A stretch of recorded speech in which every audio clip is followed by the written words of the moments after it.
Township ಯೋಜನೆ ವಿವಾದದ ಬಗ್ಗೆ ಸುದ್ದಿಗೋಷ್ಠಿ ನಡೆಸಿದ ಮುಖ್ಯಮಂತ್ರಿ ಡಿಕೆ ಶಿವಕುಮಾರ್ ಕೇಂದ್ರ ಸಚಿವ ಎಚ್.ಡಿ. ಕುಮಾರಸ್ವಾಮಿ ವಿರುದ್ಧ ತೀವ್ರ ವಾಗ್ದಾಳಿಯನ್ನು ನಡೆಸಿದ್ದಾರೆ. ಅತ್ಯಂತ ತೀಕ್ಷ್ಣ ಹಾಗೂ ವ್ಯವಸ್ಥಿತ ದಾಖಲೆಗಳೊಂದಿಗೆ ಮಾಧ್ಯಮಗೋಷ್ಠಿ ನಡೆಸಿದ ಡಿಕೆಶಿ ಈ ಇಡೀ ಯೋಜನೆಯ ಇತಿಹಾಸವನ್ನ ಬಿಚ್ಚಿಡುವ ಮೂಲಕ ಮಾಜಿ ಪ್ರಧಾನಿ ದೇವೇಗೌಡರ ಕುಟುಂಬಕ್ಕೆ ಖಡಕ್ ತಿರುಗೇಟನ್ನು ಕೊಟ್ಟಿದ್ದಾರೆ. ಬಿಡದಿಯಲ್ಲಿ ನಿನ್ನೆ ನಡೆದ ಘಟನೆ ನನಗೆ ತೀವ್ರ ನೋವುಂಟನ್ನು ಮಾಡಿದೆ. ನಮ್ಮ ಸರ್ಕಾರಿ ಅಧಿಕಾರಿಗಳಿಗೆ ತೊಂದರೆ ಕೊಡಲಾಗಿದೆ. ರೈತರನ್ನ ತಪ್ಪು ದಾರಿಗೆ ಎಳೆಯುವ ವ್ಯವಸ್ಥಿತ ಸಂಚು ರಾಜಕೀಯವಾಗಿ ನಡೀತಾ ಇದೆ. ಆದರೆ ನಾನಿಲ್ಲಿ ಸ್ಪಷ್ಟಪಡಿಸಲು ಬಯಸುತ್ತೇನೆ, ಬಿಡದಿ ಟೌನ್ಶಿಪ್ ಯೋಜನೆ ನನ್ನ ಕನಸಿನ ಯೋಜನೆಯಲ್ಲ. ಇದಕ್ಕೆ ನಾನೇನು ಮುನ್ನುಡಿ ಬರೆದಿಲ್ಲ. ಮುನ್ನುಡಿ ಬರೆದವರು ನೀವು.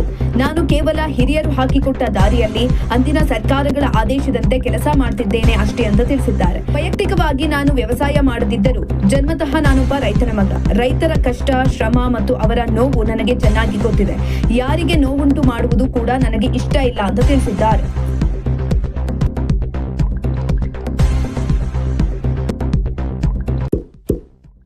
ಇಂತಹ ಇನ್ನಷ್ಟು ವಿಡಿಯೋಗಳಿಗಾಗಿ ಲೈಕ್ ಮಾಡಿ, ಫಾಲೋ ಮಾಡಿ, ಶೇರ್ ಮಾಡಿ.